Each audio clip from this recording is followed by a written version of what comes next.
S'il vous est déjà arrivé d'étudier sérieusement une œuvre d'art, comme une œuvre littéraire, une pièce de théâtre ou un film, vous savez bien qu'il y a une grande différence entre le fait d'apprécier tout simplement cette œuvre d'art et le fait de l'analyser dans le détail.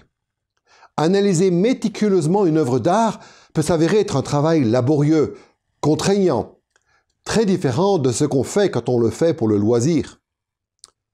Mais en fin de compte, vous et moi, nous savons très bien qu'il y a une grande richesse qui découle de cette façon d'examiner dans le détail une œuvre d'art, si bien qu'il n'y a pas grand-chose qui puisse remplacer une telle approche. Or, souvent, lorsque les chrétiens abordent le Nouveau Testament, ils constatent quelque chose de similaire. Nous avons de la joie à lire des textes régulièrement, tel passage tel jour, tel autre passage tel autre jour. Mais la richesse qu'on peut tirer d'une étude méthodique du Nouveau Testament et de la théologie du Nouveau Testament est irremplaçable. Ceci est la première leçon de la série « Le Royaume et l'Alliance » dans le Nouveau Testament. Dans cette série, nous allons parler de théologie au sens le plus traditionnel du terme, c'est-à-dire que pour nous, la théologie du Nouveau Testament va désigner tout ce que le Nouveau Testament nous apprend sur Dieu et sur d'autres sujets en rapport avec Dieu. Cette première leçon, nous l'avons intitulée « Pourquoi étudier la théologie du Nouveau Testament ?» Dans cette leçon, nous allons voir pourquoi il est important de ne pas s'arrêter à une connaissance superficielle du Nouveau Testament et pourquoi il faut aller plus loin en étudiant de manière approfondie et détaillée la théologie du Nouveau Testament. Dans 2 Timothée, chapitre 2, verset 15, l'apôtre Paul évoque le fait qu'il est difficile de bien comprendre la théologie du Nouveau Testament et que cela demande des efforts. Voici ce qu'il dit à Timothée.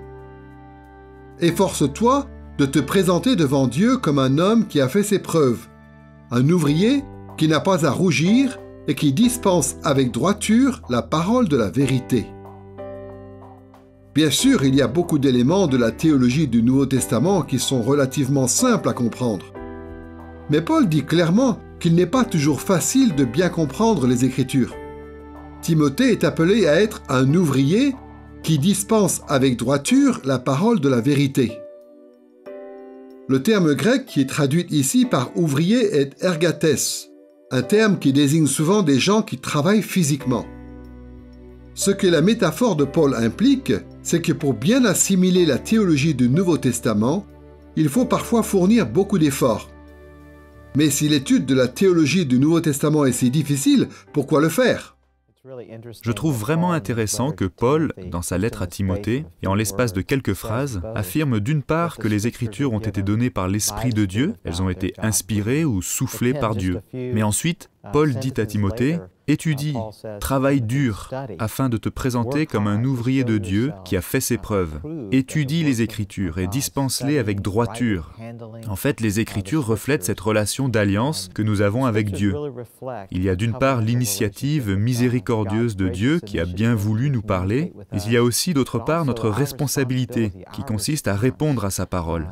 Et puisqu'il nous a révélé sa parole en utilisant un langage que nous pouvions comprendre, c'est-à-dire qu'il s'est accommodé à notre situation, en parlant à travers des auteurs humains et en utilisant des genres littéraires, des langues et des modes d'expression qui étaient familiers aux gens de l'époque, puisque Dieu a fait cela, nous devons à notre tour travailler dur en vue d'apprendre ces langues et en vue de comprendre comment fonctionnent les différents genres littéraires, c'est-à-dire comment fonctionne un récit historique par rapport à un texte poétique ou par rapport à une correspondance personnelle, car ces différents genres littéraires et ces différents modes d'expression existent dans les Écritures. La Bible doit être comprise dans son contexte, et pour cela, il peut être important aussi, par exemple, de voir les différentes manières dont les auteurs du Nouveau Testament utilisent des passages de l'Ancien Testament, ce qui nous permet de comprendre comment on appliquait des textes anciens à certaines situations particulières. Donc Paul dit à Timothée à la fois que les Écritures sont inspirées de Dieu par le Saint-Esprit et en même temps que Timothée et nous, à sa suite, nous devons travailler dur et étudier beaucoup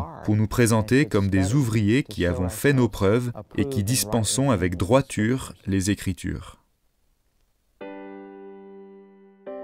Nous allons aborder cette question de pourquoi étudier la théologie du Nouveau Testament sous 2 angles. D'abord, nous allons voir combien il est important de comprendre l'inspiration et l'autorité du Nouveau Testament. Et deuxièmement, nous tâcherons de voir comment appréhender la continuité et la discontinuité qui existent entre l'époque du Nouveau Testament et la nôtre. Commençons par l'inspiration et l'autorité du Nouveau Testament. Nous allons considérer l'inspiration et l'autorité du Nouveau Testament en relevant, pour commencer, quelques affirmations de la Bible elle-même qui établissent que le Nouveau Testament est inspiré de Dieu et fiable. Ensuite, nous apporterons quelques précisions par rapport à ces notions d'inspiration et d'autorité. Commençons donc par quelques affirmations de la Bible sur ces points qui sont d'une très grande importance pour les chrétiens. Quand les croyants réfléchissent à l'inspiration et à l'autorité du Nouveau Testament, ils se réfèrent très souvent à 2 Timothée chapitre 3 verset 16, où l'apôtre Paul dit ceci. « Toute écriture est inspirée de Dieu et utile pour enseigner, pour convaincre, pour redresser, pour éduquer dans la justice. » Dans ce verset, nous voyons que Paul soulève la question de l'inspiration des Écritures quand il dit que toute écriture est inspirée de Dieu, ou plus précisément, soufflée par Dieu, ce qui est plus proche du sens du mot grec « théopneustos ». Paul soulève aussi la question de l'autorité des Écritures quand il dit que toute écriture est utile pour enseigner, pour convaincre, pour redresser, pour éduquer dans la justice. Ce passage est important pour comprendre la façon dont les chrétiens considèrent le Nouveau Testament. Mais voici ce que Paul dit à Timothée dans 2 Timothée chapitre 3 verset 15. « Depuis ton enfance, tu connais les écrits sacrés, ils peuvent te donner la sagesse en vue du salut par la foi en Christ Jésus. » À proprement parler, les écrits sacrés auxquels Paul fait référence ici et que Timothée connaît depuis son enfance ne désignent pas le Nouveau Testament dans ce passage, mais l'Ancien Testament. Pourquoi donc les chrétiens s'appuient-ils sur ces paroles de Paul qui concernent l'Ancien Testament quand ils veulent défendre l'inspiration et l'autorité du Nouveau Testament? Nous allons nous intéresser à quelques affirmations que contient la Bible elle-même, 3 en particulier, qui vont nous aider à voir, en effet, que le Nouveau Testament est inspiré et parfaitement fiable. D'abord, nous allons considérer la façon dont Jésus a appelé les 12 disciples. Deuxièmement, nous réfléchirons au rôle qu'ont eu les apôtres et les prophètes et qui a consisté à poser un fondement. Et troisièmement, nous parlerons de l'inspiration et de l'autorité qui caractérisent les livres du Nouveau Testament eux-mêmes. Pour commencer, voyons ce que nous pouvons apprendre sur l'inspiration et l'autorité du Nouveau Testament à partir de la façon dont Jésus a appelé les 12 disciples. Lorsque Jésus a commencé à constituer un nouveau reste fidèle parmi le peuple de Dieu, en vue d'accomplir le projet de Dieu à travers Israël, il a mis à part un groupe de 12 disciples. Dans les évangiles, il est clair que Jésus a voulu distinguer ces 12 disciples des autres personnes qui le suivaient. À l'exception de Judas, ces 12 disciples sont ceux que Jésus, plus tard, a envoyés dans le monde comme apôtres pour le représenter. Dans Jean chapitre 16, verset 13, Jésus dit ceci à ses 12 disciples. « Quand il sera venu, lui, l'Esprit de vérité, il vous conduira dans toute la vérité. Car ses paroles ne viendront pas de lui-même, mais il parlera de tout ce qu'il aura entendu et vous annoncera les choses à venir. » Ce passage montre qu'il y avait beaucoup de choses que les disciples de Jésus devaient encore apprendre. C'est pourquoi l'Esprit de vérité devait venir et qu'ainsi il les conduirait dans toute la vérité et leur annoncerait les choses à venir. On voit que Jésus a mis à part ces quelques disciples pour qu'ils remplissent cette mission d'enseignement auprès des autres chrétiens par le Saint-Esprit. Ce passage, entre autres, confirme l'idée que le Nouveau Testament est inspiré de Dieu. Alors bien sûr, l'apôtre Paul, qui a écrit une bonne partie du Nouveau Testament, ne faisait pas partie des 12 à l'origine. Mais la Bible affirme clairement l'autorité apostolique de Paul. Il remplit toutes les conditions qui sont mentionnées dans Actes chapitre 1, versets 21 et 22, pour faire partie des 12. C'est une des raisons pour lesquelles Luc raconte 2 fois la façon dont Paul a rencontré Jésus sur la route de Damas d'abord dans Actes chapitre 9, versets 1 à 19, puis au chapitre 26, versets 9 à 18. Et le passage de Galates chapitre 1, verset 11 à chapitre 2, verset 10 semble dire que Paul a passé 3 ans avec Christ dans le désert d'Arabie. Ce même passage affirme que les apôtres à Jérusalem ont confirmé l'autorité apostolique de Paul. Voici comment Paul en parle dans 1 Corinthiens chapitre 15, versets 8 et 9. Après être apparu à plus de 500 croyants, Jésus s'est fait voir à moi comme un lavorton. Car je suis, moi, le moindre des apôtres, je ne mérite pas d'être appelé apôtre parce que j'ai persécuté l'Église de Dieu. En tant qu'apôtre, Paul se considérait comme un avorton et comme le moindre des apôtres. Il était le seul apôtre pleinement investi de l'autorité de Christ à ne pas avoir été avec Jésus pendant son ministère terrestre. Mais Paul était un témoin de la résurrection de Jésus et il a été approuvé en tant que tel par les autres apôtres à Jérusalem. En gardant à l'esprit ces quelques affirmations de la Bible concernant la façon dont Jésus a appelé les 12 disciples, nous allons maintenant évoquer l'inspiration et l'autorité qui caractérisaient les apôtres et les prophètes de Christ au 1er siècle dans l'exercice de leurs fonctions qui consistait notamment à poser un fondement. Dans Éphésiens chapitre 3, versets 4 et 5, Paul mentionne le fait que non seulement lui-même, mais aussi tous les autres apôtres et prophètes de Christ ont reçu une révélation spéciale de la part de Dieu. Vous pouvez comprendre l'intelligence que j'ai du mystère du Christ, qui a été révélé maintenant par l'Esprit à ses saints apôtres et prophètes. Ici, Paul parle de vérités spécifiquement chrétiennes, qui étaient autrefois voilées, qui constituaient autrefois un mystère. Mais ce mystère a été révélé maintenant par l'Esprit à ses saints apôtres et prophètes. Ce n'est donc pas surprenant si, dans Éphésiens chapitre 2, versets 20 et 21, Paul évoque les apôtres et les prophètes du 1er siècle en disant ceci. « Vous, qui constituez l'Église, avez été édifiés sur le fondement des apôtres et des prophètes, Jésus-Christ lui-même étant la pierre de l'angle. En lui, tout l'édifice bien coordonné s'élève pour être un temple saint dans le Seigneur. » D'après ce passage, Dieu est en train de faire de l'Église un temple saint dans le Seigneur et Jésus-Christ en est la pierre de l'angle. Mais notez bien la façon dont Paul parle des apôtres et des prophètes comme étant le fondement de l'Église. Ce que cela veut dire, c'est que Dieu fait reposer l'Église de Christ sur les enseignements infaillibles des apôtres et des prophètes. Et comme on vient de le voir dans un autre verset, les enseignements des apôtres et des prophètes tiennent leur autorité du Saint-Esprit qui les a inspirés. Sur cette question de l'inspiration et de l'autorité du Nouveau Testament, nous venons donc de voir quelques affirmations de la Bible elle-même concernant les 12 disciples de Jésus, puis concernant le fondement qu'ont posé les apôtres et les prophètes de Christ. Nous allons voir maintenant que les apôtres eux-mêmes mettaient les livres du Nouveau Testament sur le même plan que les Écritures de l'Ancien Testament. Cette réalité apparaît à plusieurs endroits dans le Nouveau Testament, mais nous allons prendre seulement 2 exemples. Pour commencer, Paul écrit ceci dans 1 Timothée chapitre 5 verset 18. « Car l'Écriture dit « Tu n'émuselleras pas le bœuf qui foule le grain, et l'ouvrier mérite son salaire. » Ce verset peut nous sembler un peu incongru, mais il est important pour le sujet qui nous intéresse, dans la mesure où Paul commence en disant « Car l'Écriture dit ». Ensuite, Paul cite 2 passages différents. La première citation « Tu n'émuselleras pas le bœuf qui foule le grain » renvoie à Deutéronome chapitre 25 verset 4 dans l'Ancien Testament.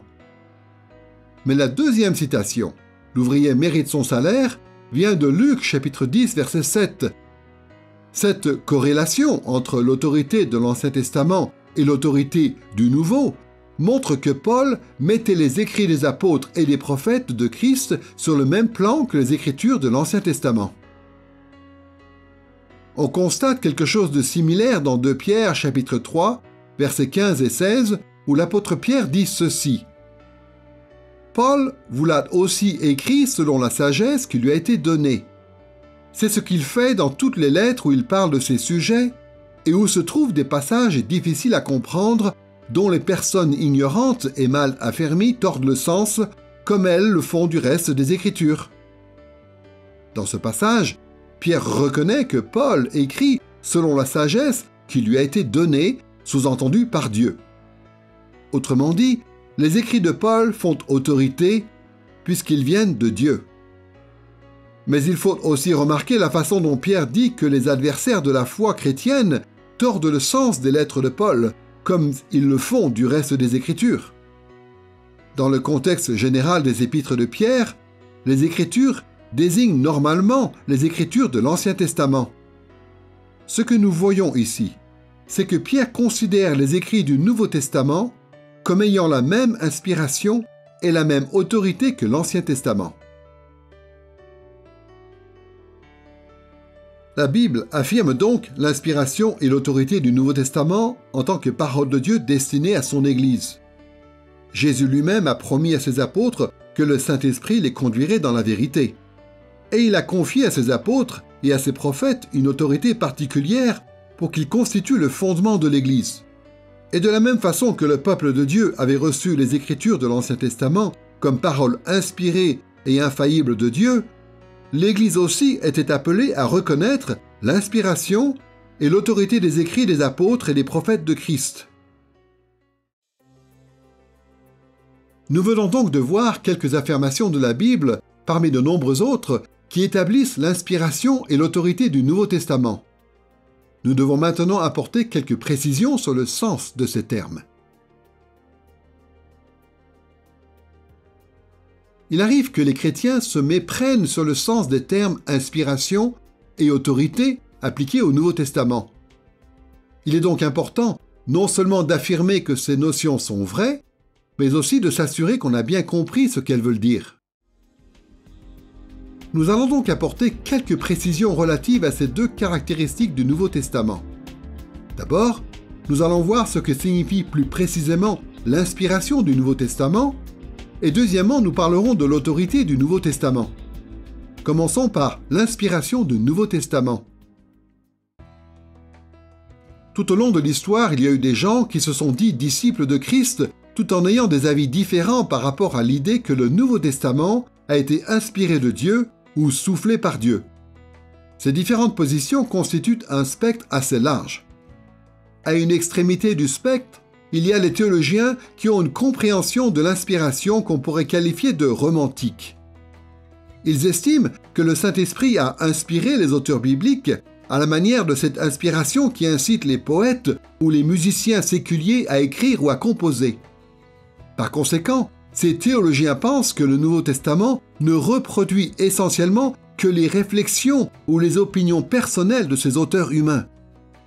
Ils reconnaissent que ces auteurs étaient sans doute sages et qu'ils avaient accès à des informations précieuses et utiles pour nous. Mais ils réfutent l'idée que le Nouveau Testament puisse exprimer de manière parfaitement fiable ce que Dieu veut que nous croyions, que nous pensions et que nous faisions. À l'autre bout du spectre, il y a les théologiens qui croient à une inspiration plutôt du type mécanique. D'après ce point de vue, les auteurs bibliques étaient relativement passifs au moment où ils écrivaient.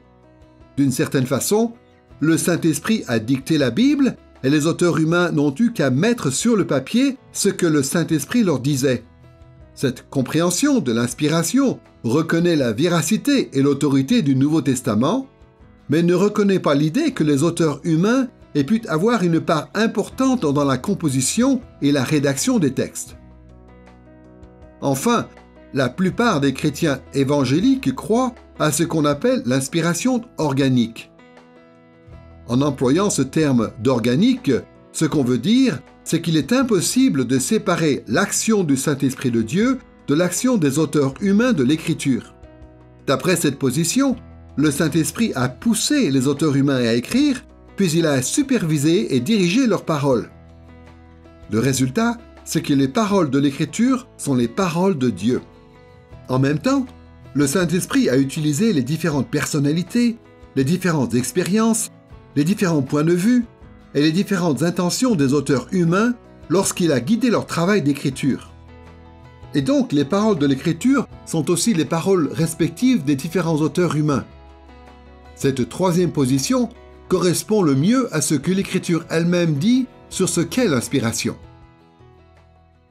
Ce qu'on veut dire par là, c'est que les Écritures ne nous sont pas juste tombées du ciel ou que les auteurs n'ont pas juste été des espèces de robots. Des hommes ont écrit en étant conduits par le Saint-Esprit. Autrement dit, c'est le message de Dieu. Mais ce message est venu par l'intermédiaire de personnes réelles, qui se trouvaient dans des situations ou des circonstances différentes et tout aussi réelles. Alors il y a des gens qui ne sont pas très à l'aise avec cette idée. Ils préféreraient peut-être un lien plus direct entre Dieu et l'homme. Mais en fait, cette réalité nous est vraiment bénéfique. Quand je lis l'Écriture, je sais que c'est le message de Dieu. Mais il y a une dualité à ce message. C'est le message de Dieu, mais qui me vient par un être humain qui comprend mon expérience, qui passe par les mêmes choses que moi et qui imprime sa personnalité sur le texte. Et donc ce qu'on a à la fin, en réalité, c'est une parole inspirée de Dieu qui comprend pleinement l'expérience des hommes. Ce n'est pas un message qui a été dicté, ce n'est pas un message déconnecté des difficultés de la vie humaine. Quand on parle donc d'inspiration organique, c'est cela qu'on veut dire. La parole de Dieu est venue par des personnes réelles, dans des situations réelles. Quand ces personnes ont écrit, elles ont écrit le message de Dieu, mais en intégrant la connaissance et l'expérience et les passions de la vraie vie. Encore une fois, prenons ce que l'apôtre Pierre dit dans 2 Pierre, chapitre 3, versets 15 et 16. Paul vous l'a aussi écrit selon la sagesse qui lui a été donnée.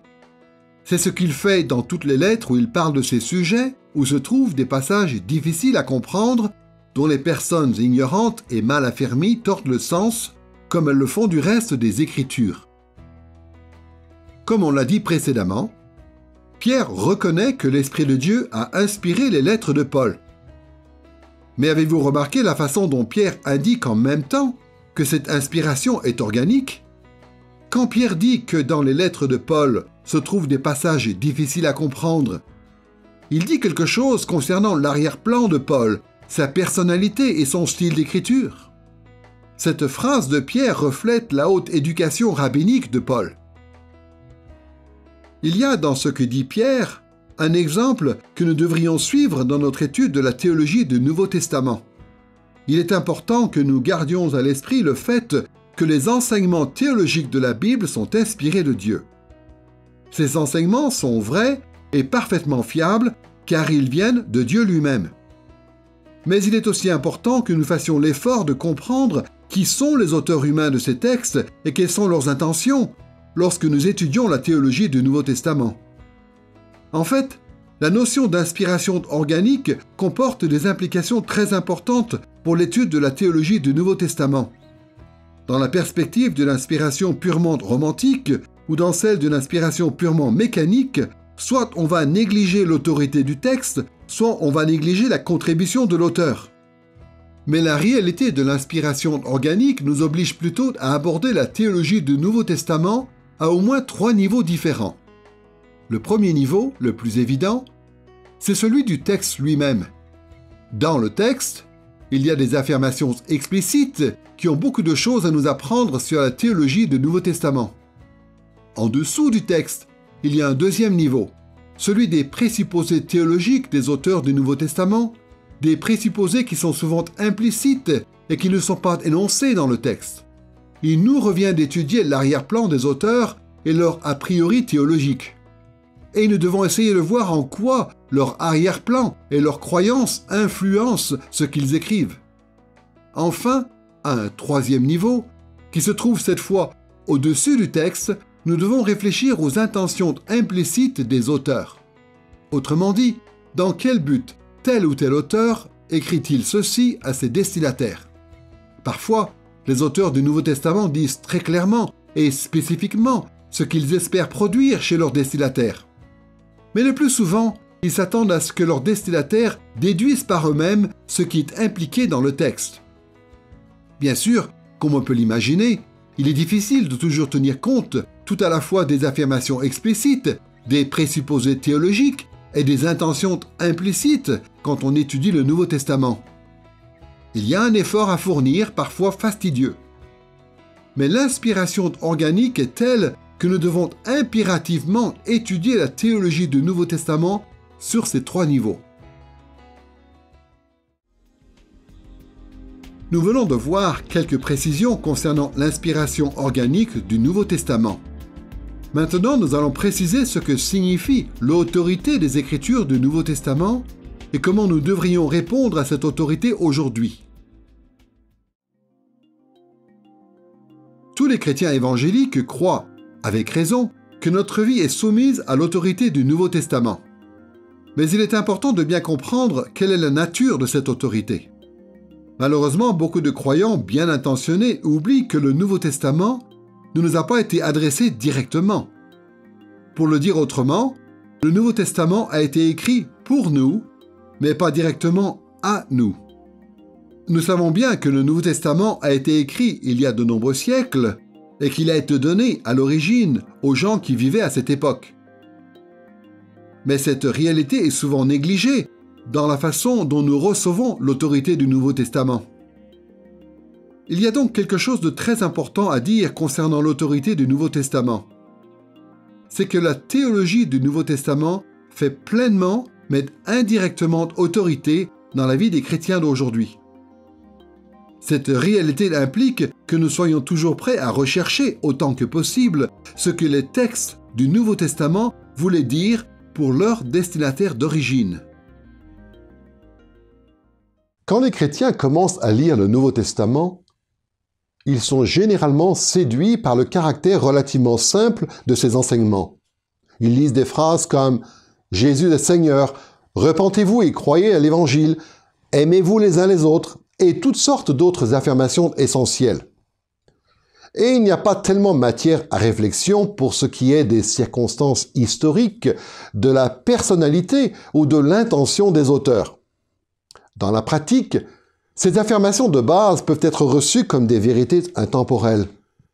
Dans ce type de cas, il n'est pas difficile de voir ce que cela veut dire et ainsi de se soumettre à l'autorité du Nouveau Testament. Mais quand on commence à creuser et à étudier un peu plus en détail la théologie du Nouveau Testament, il devient de plus en plus évident que si aujourd'hui on veut se soumettre correctement à l'autorité des textes du Nouveau Testament, il faut considérer attentivement leur contexte d'origine. Il faut que nous réfléchissions aux arrière-plans respectifs des auteurs, aux circonstances dans lesquelles ils se trouvent et à leurs intentions précises. Alors, et seulement alors, nous pourrons soumettre correctement notre vie à l'autorité du Nouveau Testament. Une des questions que les gens se posent, c'est comment faire pour reconnaître personnellement l'autorité du Nouveau Testament, alors qu'il a été écrit pour des gens d'une autre époque et d'un autre contexte.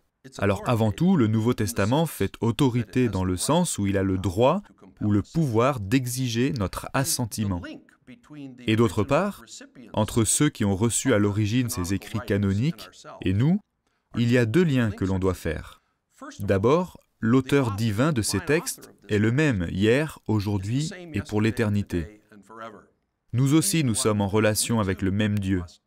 Et deuxièmement, en tant que disciples de Jésus-Christ, nous appartenons au peuple de l'Alliance, au peuple de Dieu. Et ce qui a été dit spécifiquement aux membres de ce peuple il y a de cela plusieurs siècles était censé nous inclure aussi en tant que destinataires, puisque nous appartenons nous aussi, avec eux, au peuple de Dieu, par Jésus-Christ notre Seigneur. Peut-être que l'analogie suivante peut nous aider à mieux comprendre. Les parents qui ont plusieurs enfants savent comment on exerce une autorité entière, mais souvent indirecte sur quelqu'un. Imaginez un parent qui gronderait son fils à cause de son mauvais comportement et qui lui dirait « Va t'asseoir dans le coin et réfléchis à ce que tu viens de faire ». La sœur du garçon, quant à elle, continue de jouer. Après tout, ce n'est pas à elle que le parent s'est adressé. Mais si la sœur désobéit à son tour quelques instants plus tard, le parent en question pourrait très bien lui dire « N'as-tu pas vu ce qui vient d'arriver à ton frère ?» Dans ce type de situation, les parents s'attendent à ce que tous leurs enfants tirent des leçons de la façon dont ils ont interagi avec l'un d'eux. C'est une autorité indirecte qui enseigne à tous les enfants comment ils devraient se comporter, même si à l'origine, ils ne faisaient pas tous l'objet d'une sanction. Et c'est comme cela que l'inspiration organique du Nouveau Testament permet au texte de faire pleinement mettent indirectement autorité dans la vie des chrétiens aujourd'hui. Les textes du Nouveau Testament s'adressaient directement, avec une pleine autorité, à leur destinataire d'origine. Mais nous devons nous souvenir qu'ils s'adressent à nous aussi, aujourd'hui, avec une pleine autorité. Si nous sommes des disciples fidèles de Christ, la question n'est jamais de savoir si nous devons nous soumettre à tel ou tel enseignement du Nouveau Testament, mais plutôt comment nous devons nous soumettre à son autorité.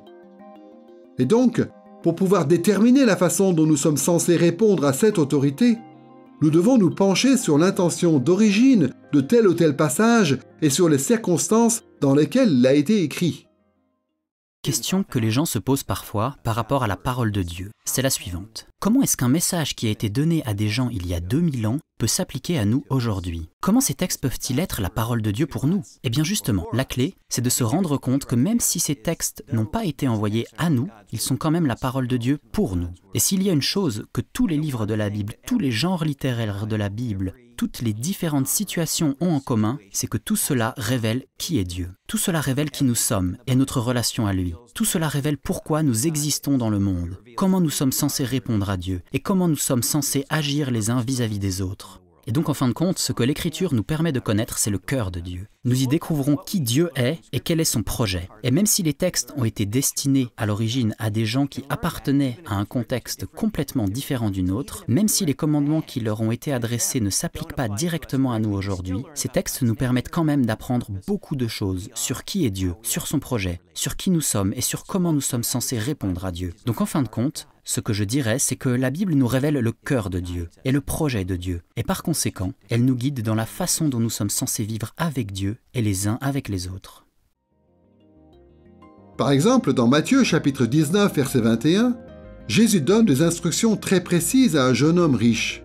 « Si tu veux être parfait, va, vends ce que tu possèdes, donne-le aux pauvres, et tu auras un trésor dans les cieux, puis viens et suis-moi. » Comment appliquer ce passage à notre vie aujourd'hui? Est-ce que nous sommes tous censés vendre ce que nous possédons et le donner aux pauvres? Pour répondre à cette question de manière responsable, il est indispensable d'examiner qui était ce jeune homme riche et pourquoi Jésus lui a dit cela. Le titre que porte cet homme et la façon dont il s'adresse à Jésus montrent qu'il est probablement d'un arrière-plan juif et qu'il a une influence importante au niveau financier dans sa communauté. On voit aussi qu'il prend très à cœur le respect des traditions juives. Un peu plus tôt dans le texte, il demande à Jésus « Maître, que dois-je faire de bon pour avoir la vie éternelle ?» Et Jésus lui répond « Observe les commandements. » Et le jeune homme lui répond alors fièrement que c'est ce qu'il a fait. Jésus va donc ensuite s'intéresser en particulier à ce qui semble importer le plus pour cet homme, à savoir les richesses et le pouvoir. L'Écriture dit clairement que le fait d'avoir des richesses n'est pas en soi une mauvaise chose. Cela ne nous empêche pas d'être de vrais disciples de Christ. Cela dit, si nous voulons suivre Jésus, notre cœur doit toujours être disposé à renoncer à nos propres désirs dans le but de servir Dieu. On trouve un autre exemple de cette réalité dans Actes chapitre 5, versets 1 à 11, où Ananias et Saphira font semblant de donner tout leur argent à l'Église, alors qu'en réalité, ils en gardent secrètement une partie pour eux-mêmes. Ils ont péché, mais ce n'est pas parce qu'ils n'ont pas tout donné. Personne ne leur demandait de tout donner. C'est plutôt parce qu'ils ont menti concernant leur générosité, et cela dans le but d'être bien vus des autres. Lorsque Jésus dit au jeune homme riche qu'il doit vendre tout ce qu'il possède, son intention n'est pas de donner un enseignement sur l'argent en particulier. Jésus pointe plutôt la nécessité pour cet homme de sacrifier ce à quoi il est attaché.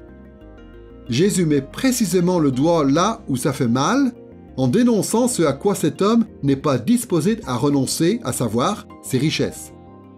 Cet exemple nous aide à comprendre que si nous voulons nous soumettre à l'autorité de l'Écriture, nous devons tenir compte du contexte et de l'intention originelle des passages que nous lisons. Alors, nous pourrons vraiment réfléchir à comment mettre en pratique ce que Jésus a ordonné.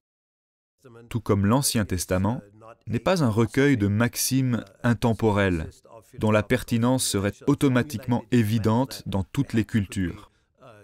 Ce n'est pas simplement de la philosophie, c'est-à-dire que l'on n'y trouve pas qu'un discours philosophique formulé de telle sorte qu'on pourrait le transcrire facilement dans n'importe quelle culture. Le Nouveau Testament est spécifique, il est historique. Et la raison pour cela est évidente. Dieu s'est révélé à la fois dans l'Ancien Testament et dans le Nouveau, et quand Dieu se révèle, il se révèle à des personnes spécifiques.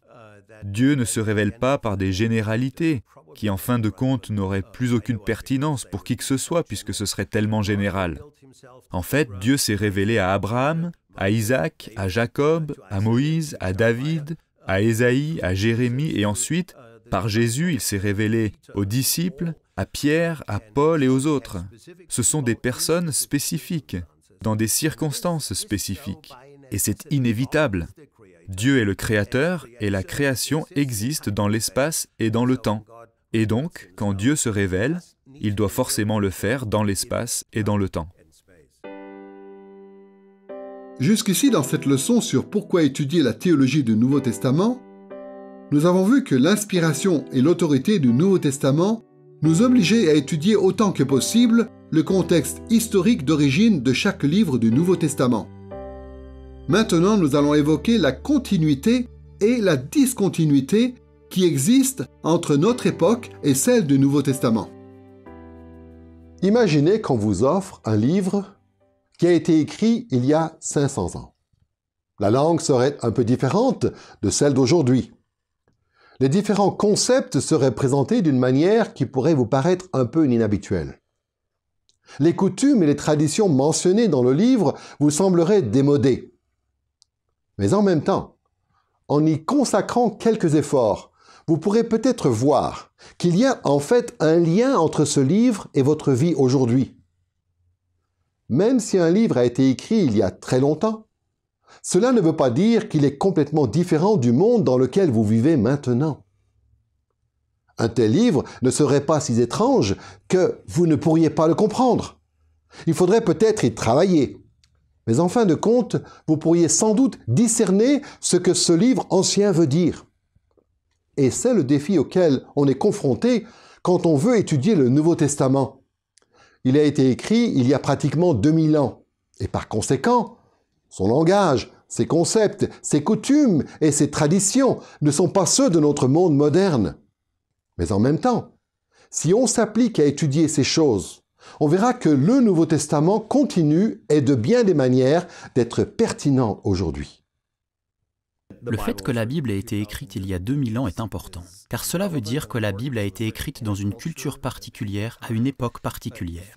Mais surtout, c'est le fait que la Bible soit la parole de Dieu qui donne à la Bible sa pertinence pour nous aujourd'hui, parce que Dieu a choisi de nous parler dans sa grâce et dans sa miséricorde. L'Épître aux Hébreux nous dit même que la parole de Dieu est plus acérée qu'aucune épée à double tranchant. En fait, cette parole de Dieu est comme un petit scalpel chirurgical. La parole de Dieu nous ouvre, pour ainsi dire, et elle exerce son autorité sur nous, en nous disant quoi faire, en nous soumettant à ses exigences, en appelant notre obéissance, et même en nous disant que nous devons l'aimer, cette parole, et pas seulement lui obéir. Nous devons l'aimer et la mémoriser. La Bible est donc importante pour nous, car c'est la parole de Dieu. Nous allons donc voir comment discerner la continuité et la discontinuité qui existent entre nous et le Nouveau Testament en étudiant cette question à 3 niveaux. D'abord au niveau de l'époque, puis au niveau de la culture, et enfin au niveau des personnes. Ces 3 aspects s'entrecoupent, mais il sera quand même utile de les considérer séparément. Pour commencer, il y a certains éléments importants à relever au niveau de l'époque. Dans l'histoire biblique, on peut discerner plusieurs époques, c'est-à-dire des périodes de l'histoire qui sont définies en fonction d'éléments de la révélation divine qui distinguent ces périodes les unes des autres. Alors bien sûr, il y a toutes sortes de façons de diviser l'histoire, et aucune période n'est complètement distincte de ce qui la précède, ni de ce qui suit.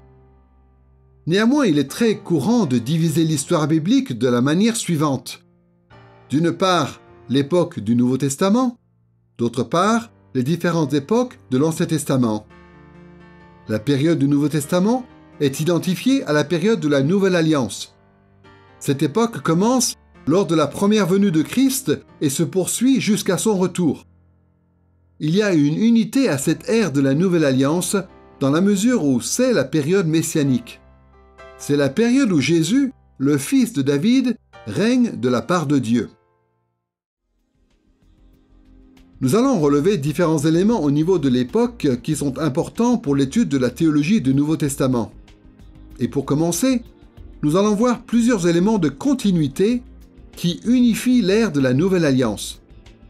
Dans un deuxième temps, nous parlerons des éléments de discontinuité qui existent aussi au niveau de l'époque. Commençons par les éléments de continuité. Il y a beaucoup d'éléments de continuité au niveau de l'époque entre notre situation aujourd'hui et celle du Nouveau Testament lorsqu'il a été écrit. Un des points communs les plus évidents se trouve dans le fait que les chrétiens aujourd'hui servent le même Dieu que les chrétiens du premier siècle. La théologie systématique traditionnelle met souvent en avant l'idée que Dieu est immuable, c'est-à-dire qu'il ne change pas conformément à ce qu'enseignent les Écritures. La théologie systématique met ainsi l'accent sur les attributs inaltérables de Dieu, sur son plan éternel et sur les promesses irrévocables de son alliance, d'après les passages comme Nombre, chapitre 23, verset 19, Ésaïe, chapitre 46, verset 10, ou Jacques, chapitre 1, verset 17. Et puisque nous servons le même Dieu immuable, nous pouvons nous attendre à ce qu'il y ait certaines similitudes entre ce que Dieu exige de la part de son peuple dans le Nouveau Testament et ce qu'il exige de notre part aujourd'hui. Voici ce qui est dit dans Hébreux chapitre 13, versets 7 et 8. Souvenez-vous de vos conducteurs qui vous ont annoncé la parole de Dieu. Considérez l'issue de leur vie et imitez leur foi. Jésus-Christ est le même hier, aujourd'hui et pour l'éternité. Ici, l'auteur de l'Épître aux Hébreux exhorte ses destinataires à considérer l'issue de la vie de leurs conducteurs et à imiter leur foi. Et il appuie cette exhortation en leur rappelant l'immuabilité de Dieu lorsqu'il leur dit « Jésus-Christ est le même hier, aujourd'hui et pour l'éternité ». Autrement dit, ces gens peuvent être certains que s'ils imitent la foi des conducteurs qu'ils ont eus dans le passé, cela produira le même résultat dans leur vie présente, puisque Jésus est immuable. Tout comme les premiers destinataires du Nouveau Testament, nous aussi, nous vivons après que la mort de Christ a expié le péché une fois pour toutes. Nous sommes ressuscités avec lui, en vertu de sa résurrection, tout comme les croyants du premier siècle. Nous appartenons à l'époque où Dieu déverse son esprit de manière bien supérieure à ce qui se passait dans l'Ancien Testament. Nous sommes membres du même corps de Christ, avec la même mission qui consiste à diffuser les enseignements de Jésus jusqu'au bout du monde. Et donc, bien qu'il y ait une distance historique entre notre situation et celle des premiers destinataires du Nouveau Testament, le Créateur immuable a fixé ces différents éléments de continuité au niveau de l'époque, de sorte que nous pouvons appliquer le Nouveau Testament à notre vie aujourd'hui. Nous avons donc pu voir, au niveau de l'époque, plusieurs éléments de continuité qui existaient entre notre situation et celle du Nouveau Testament lorsqu'il a été écrit. Maintenant, nous allons relever plusieurs éléments de discontinuité au sein de cette époque pourtant unique de la Nouvelle Alliance. Des éléments qui nous obligent à être très méticuleux dans notre étude de la théologie du Nouveau Testament. Alors certes, les éléments de discontinuité au niveau de l'époque entre notre situation et celle des premiers destinataires du Nouveau Testament ne sont pas aussi substantiels que ceux qui existent entre nous et l'Ancien Testament. Mais il y a quand même des différences importantes dont il faut tenir compte quand on étudie le Nouveau Testament.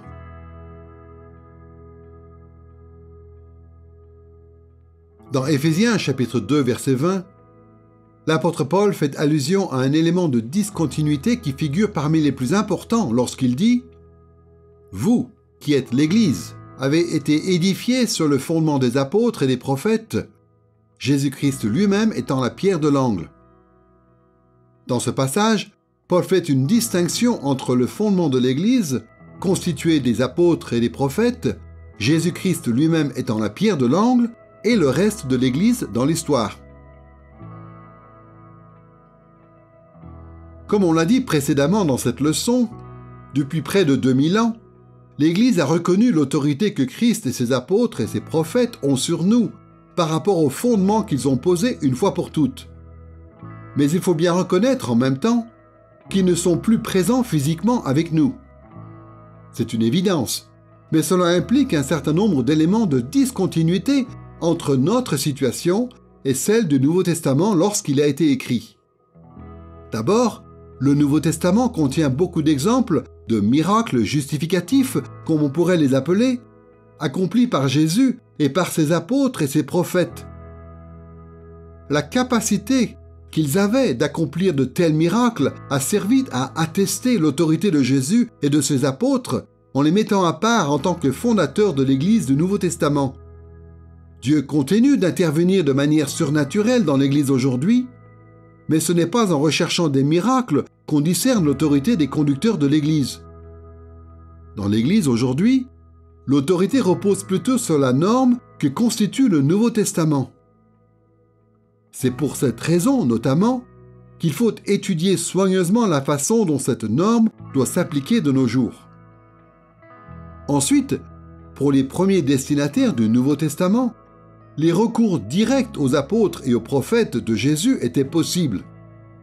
Les premiers chrétiens pouvaient solliciter les apôtres et les prophètes dans le but d'être guidés ou pour obtenir des réponses à leurs questions.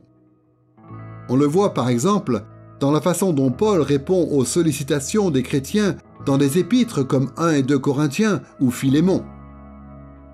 De plus, dans ces temps-là, des questions qui concernaient l'Église dans son ensemble pouvaient être traitées grâce aux délibérations des fondateurs de l'Église du Nouveau Testament, comme à l'occasion du Concile de Jérusalem dont il est question dans Actes chapitre 15. Mais aucun de ces fondateurs n'est vivant aujourd'hui pour exercer ce type d'autorité dans l'Église. Et donc, nous devons nous en remettre à l'étude du Nouveau Testament et essayer de voir comment le Nouveau Testament doit s'appliquer à notre situation. Troisièmement, dans notre étude du Nouveau Testament, nous sommes souvent confrontés au fait qu'il y a chez les auteurs du Nouveau Testament certains accents théologiques qui sont particulièrement importants pour la période primitive de l'Église, mais qui ne nous concernent peut-être plus aujourd'hui. Le Nouveau Testament a été écrit à une période où la foi du peuple de Dieu était en train de passer de l'ère de l'Ancien Testament à l'ère du Nouveau. Et c'est pour cette raison que beaucoup de sujets qui sont abordés dans le Nouveau Testament ont un rapport avec la façon dont les chrétiens devaient considérer les pratiques de l'Ancien Testament et la tradition juive. Les hommes devaient-ils se faire circoncire? Devaient-ils respecter les interdits alimentaires des Juifs? Que penser des sacrifices d'animaux qui continuaient d'être offerts au temple alors que Christ s'était offert lui-même en sacrifice d'expiation une fois pour toutes?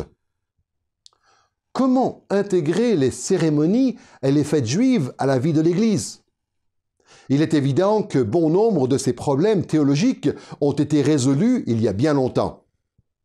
Et après que cette période initiale, fondatrice de la Nouvelle Alliance, a pris fin, l'Église chrétienne a été confrontée à des problèmes différents.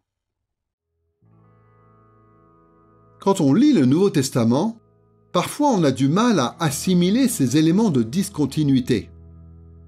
Mais si on veut prendre les réponses du Nouveau Testament à ces anciennes controverses théologiques et à les appliquer à notre situation actuelle, il est évident qu'une étude méticuleuse du texte est indispensable. Quand on lit la Bible, il faut toujours replacer le texte dans son contexte. C'est quelque chose de très important à faire, parce que parfois, on ne se rend pas compte des problèmes auxquels les auteurs et les destinataires d'origine étaient confrontés, puisque ces problèmes sont tellement différents des nôtres. Donc par exemple, dans l'Ancien Testament, il y a tout le problème de la relation d'alliance entre Israël et Dieu. Les Israélites vivaient sous l'Ancienne Alliance. Et puis avec la venue de Christ, il y a un accomplissement qui soulève toutes sortes de questions théologiques qui concernent l'Église. Que faire maintenant des exigences de l'Ancienne Alliance? Comment ces choses sont-elles maintenant accomplies pour l'Église? Quel est le rapport entre les Juifs et les non-Juifs?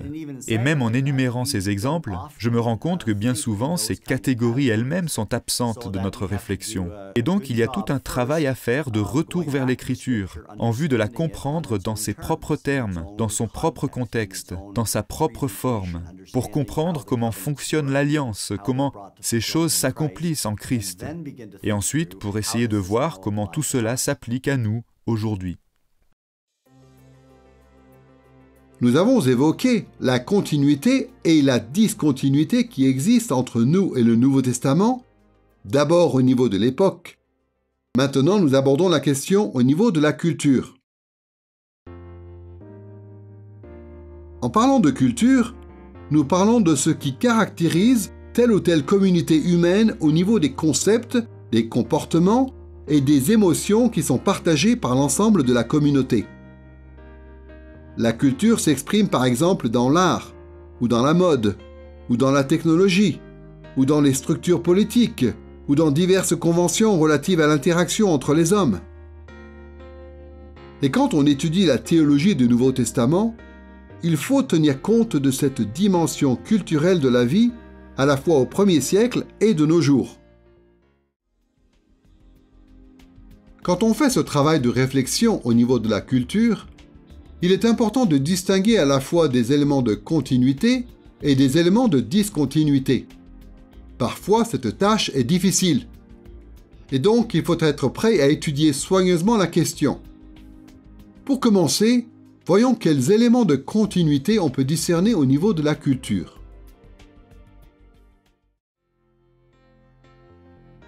Tout le monde sait bien qu'aucune culture n'est identique, et même que les différences entre les cultures augmentent en même temps que la distance géographique et historique.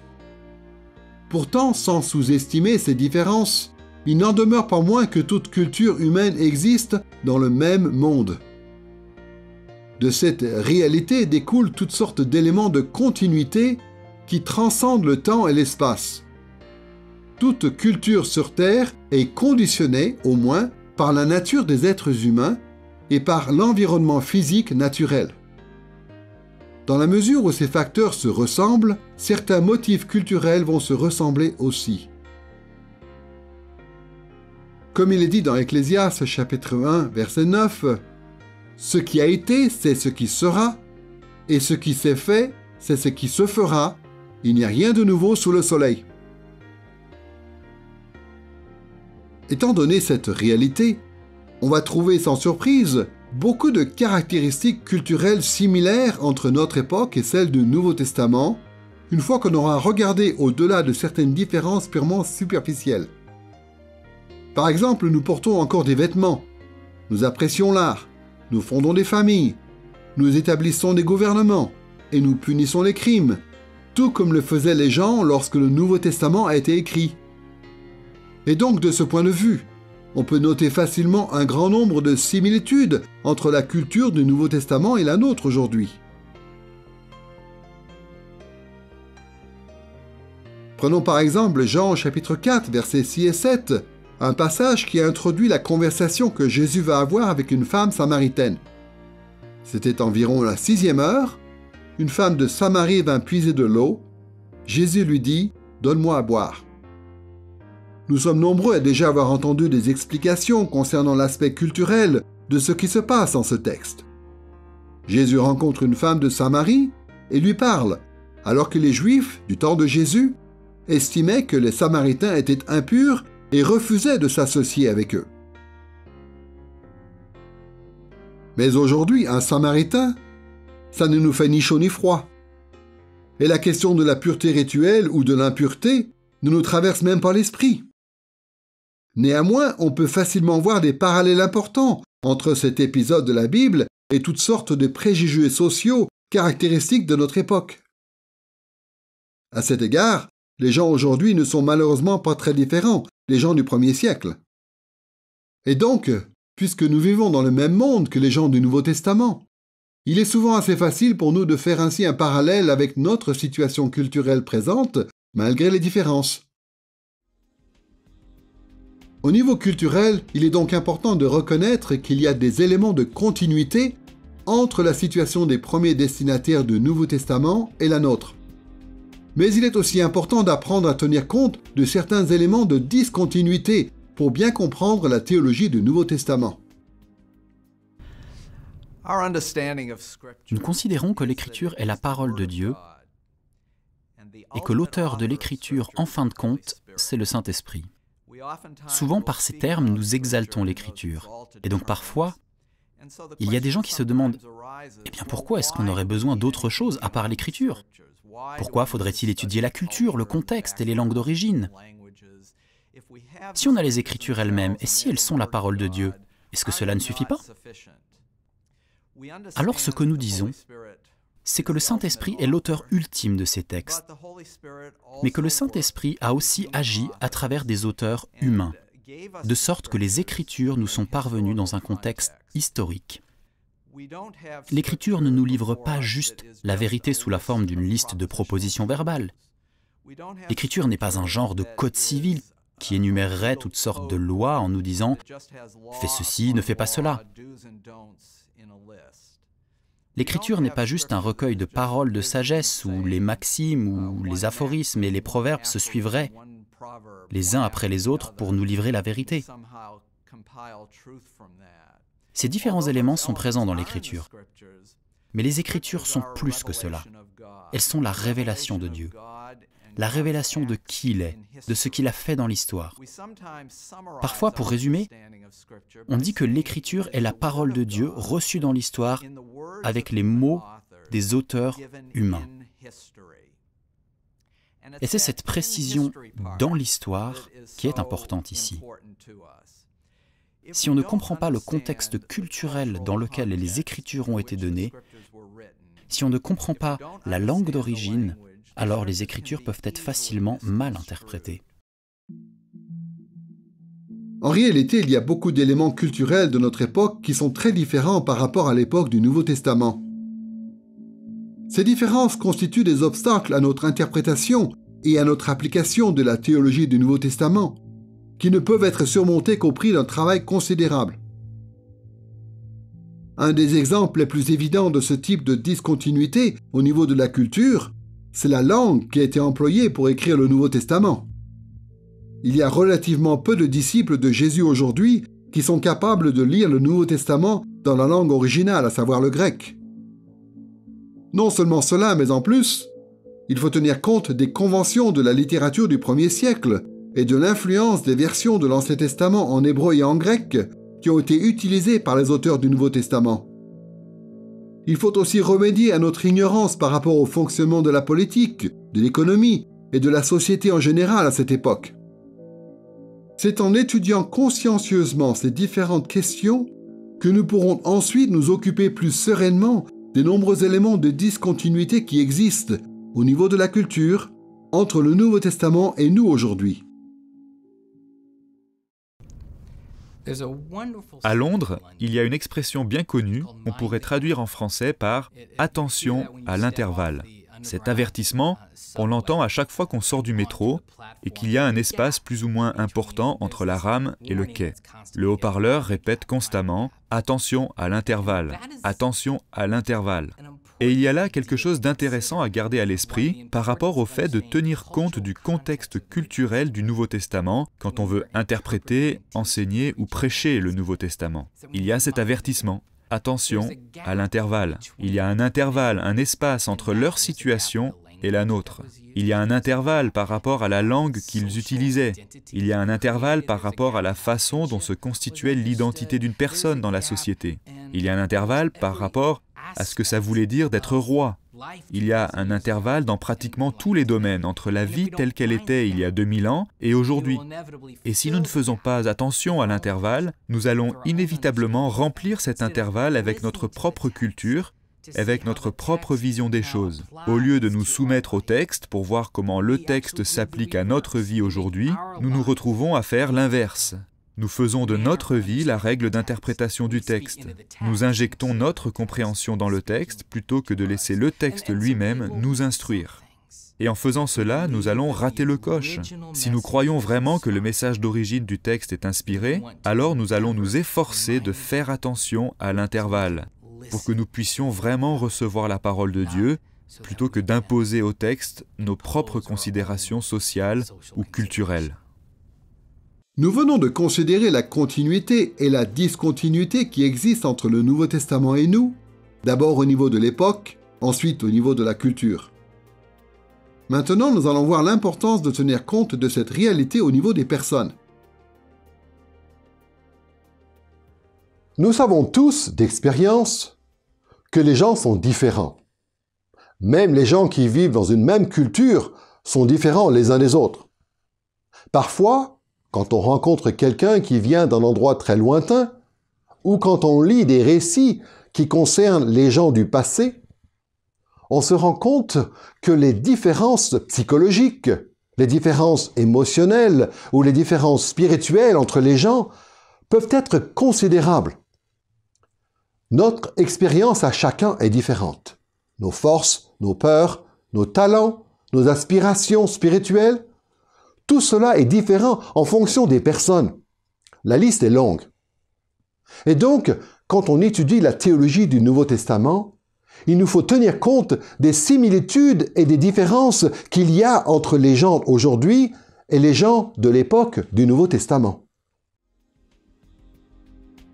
Nous allons suivre le même schéma que dans les parties précédentes, à noter qu'au niveau des personnes, tout d'abord, il y a des éléments de continuité entre notre situation et celle du Nouveau Testament lorsqu'il a été écrit. Ensuite, nous verrons qu'il y a aussi, dans ce domaine, des éléments de discontinuité. D'un point de vue biblique, il y a suffisamment de similitudes entre les gens pour que nous ne doutions pas qu'il soit possible d'apprendre et d'appliquer correctement la théologie du Nouveau Testament. En effet, les Écritures disent clairement que tous les êtres humains, à l'époque du Nouveau Testament comme aujourd'hui, sont le même genre de personnes. C'est-à-dire que les auteurs du Nouveau Testament, leurs destinataires ainsi que les autres personnages humains qui apparaissent dans les textes sont tous des images de Dieu, comme nous. Ce sont des êtres intelligents et rationnels, comme nous. Ils ressentent de la joie ou de la tristesse, comme nous. Et comme nous, ce sont aussi des images de Dieu déchues, qui ont besoin d'être rachetés en Christ. Ils luttent contre le péché et ils supportent les épreuves et la souffrance dans ce monde déchu. Ceux qui croient en Christ, à l'époque du Nouveau Testament, reçoivent par la grâce de Dieu le pardon de leurs péchés et le Saint-Esprit qui est déversé dans leur vie, comme c'est le cas pour nous aujourd'hui. Par exemple, dans Romains chapitre 9, versets 2 à 4, l'apôtre Paul parle de ce qu'il ressent à l'égard de ses frères juifs et il dit ceci.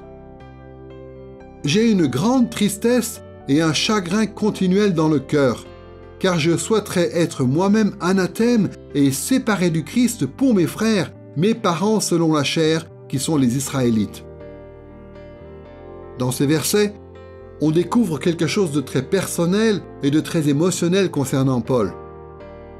Et le fonctionnement d'un être humain, depuis l'époque de Paul, n'a pas changé au point où aujourd'hui, nous ne pourrions pas avoir de l'empathie vis-à-vis de ce que Paul ressent.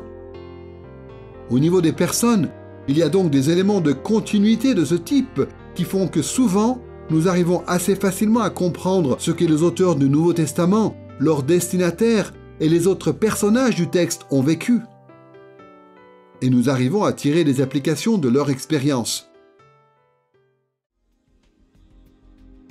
En même temps, bien qu'il y ait un certain nombre d'éléments de continuité entre la situation du Nouveau Testament et la nôtre au niveau des personnes, il y a aussi un certain nombre d'éléments de discontinuité qui compliquent la compréhension et l'application de la théologie du Nouveau Testament.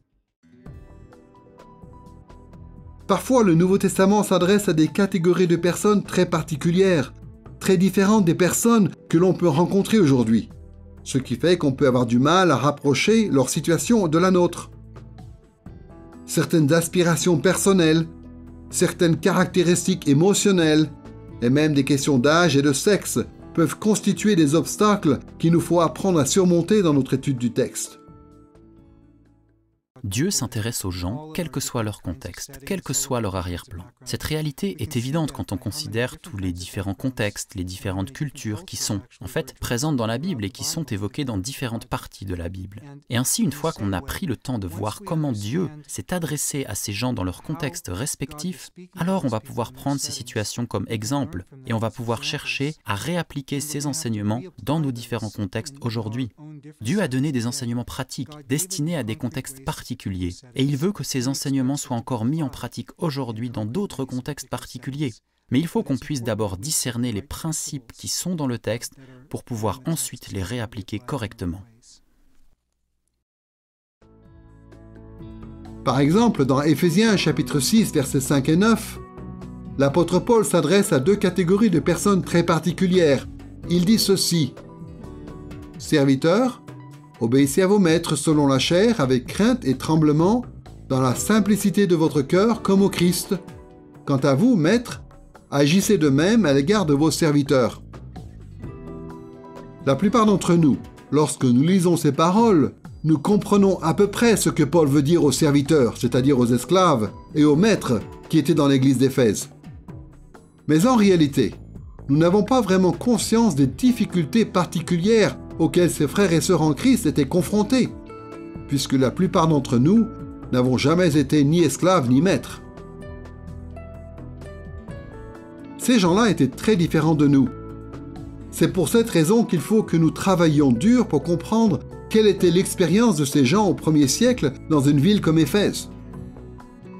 Une fois ce travail accompli, alors nous pourrons faire les bons parallèles avec notre situation actuelle et nous pourrons mieux comprendre l'enseignement théologique de Paul dans ce passage.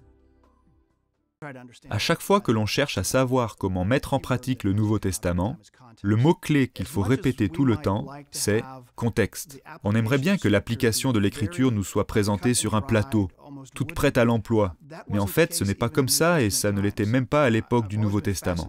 J'ai toujours été fasciné par le fait que Paul, à un endroit, dit « Oui, Timothée, tu dois te faire circoncire, et cela à cause de l'Évangile ».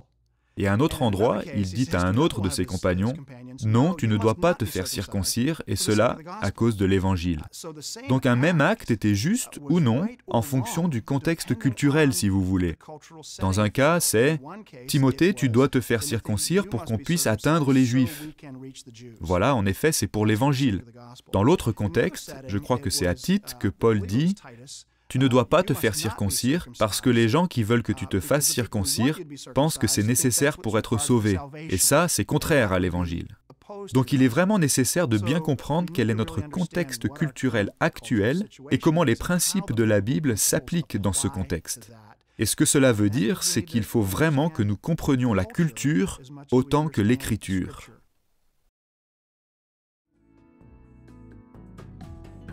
Les bien portants, les malades, les invalides, les forts, les faibles, les riches, les pauvres, les jeunes, les vieux, les pères, les mères, les frères et les sœurs à l'époque du Nouveau Testament devaient tous assimiler la théologie du Nouveau Testament d'une manière qui était adaptée à leur situation particulière à cette époque.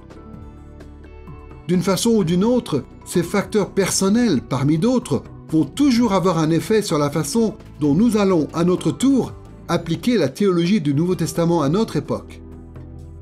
Ces considérations relatives aux personnes et à leur situation nous incitent donc à étudier le Nouveau Testament avec beaucoup de sérieux. Dans cette leçon, nous nous sommes posé la question « Pourquoi étudier la théologie du Nouveau Testament ?»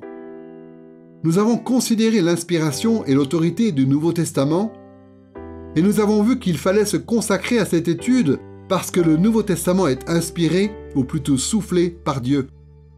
Nous avons aussi examiné la continuité et la discontinuité qu'il y avait entre notre situation et celle du Nouveau Testament, au niveau de l'époque, de la culture et des personnes.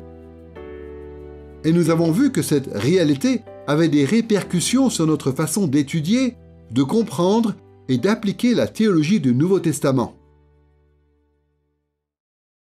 Le Nouveau Testament fait partie de ces livres qui méritent plus qu'un petit coup d'œil.